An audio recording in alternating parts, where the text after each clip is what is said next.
One thing I've been doing a little bit of time on the Australia Day long weekend was reading up on the Australians of the year. Now, I don't know their political positions and I don't know whether they're going to come out and say whatever they want about change the date in a few weeks' time. But fascinating stuff about Professors Richard Scolyer and Georgina Long. Now, they are the Australians of the year. They did incredible work on melanoma research and on treatment.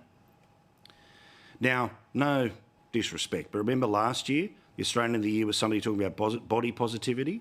Well, now, thankfully, these are the go-to experts to not just say that slip, slop, slap is something we should all remember from the ads, but we all need to take sun protection more seriously. We all need to live by no hat, no play. And while it might be frustrating when you're going for a run and you'd love to get around in a singlet, don't do it.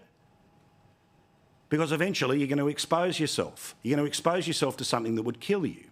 Now, in the same way that Australia has made it very clear that they don't want to smoke cigarettes because it will kill them, and rightly so, Australians seriously need to learn that the sun can produce a cancer that will kill you too.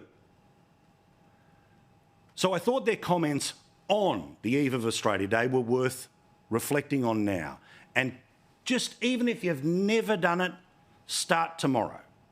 Every time you go outside, wear a hat, wear glasses, sunscreen. Yes, it'll be a 30-second punish as you're leaving the house because you don't know where you left them yesterday. But imagine the alternative. This, in part, is what they had to say in their speeches. When it comes to tanning, we are swimming outside the flags. A tan is skin cells in trauma from overexposure to UV radiation from the sun. There is nothing healthy about a tan, nothing. Our bronzed Aussie culture is actually killing us. Imagine the outcry if smoking was still glamorised like this.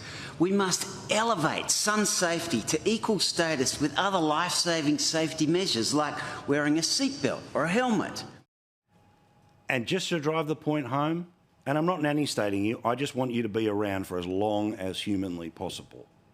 So your friends and your family can love you as much as they do in person for as long as they can. What one of the professors had to say is the exclamation point about why he cares. I stand here tonight as a terminal brain cancer patient. I love my life. My family, my work. I have so much more to do. Devising this world-first experimental treatment for my type of brain cancer was bold. The decision to take on Georgina's groundbreaking plan was a no-brainer. Here was an opportunity for us to crack another incurable cancer and make a difference. Bloody oath, do it tomorrow. I'm starting it, you can too. All right.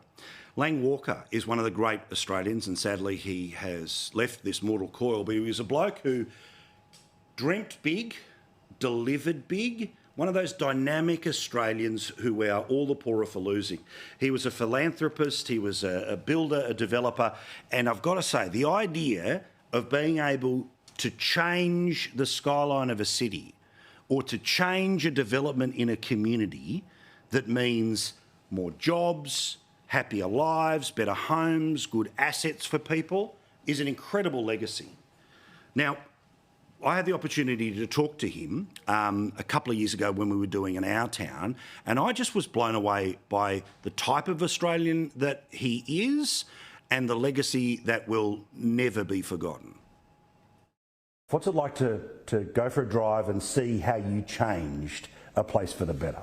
Well, you know, it's very exciting. You know, you have a look at the finger wharf at Woolloomooloo. That was going to be demolished, and you know, look at it today. It's been a great success. King Street Wharf, that was another project that was dilapidated and going nowhere. That whole Rhodes Peninsula, that was something that, if you looked at that 23, 25 years ago, it was all contaminated.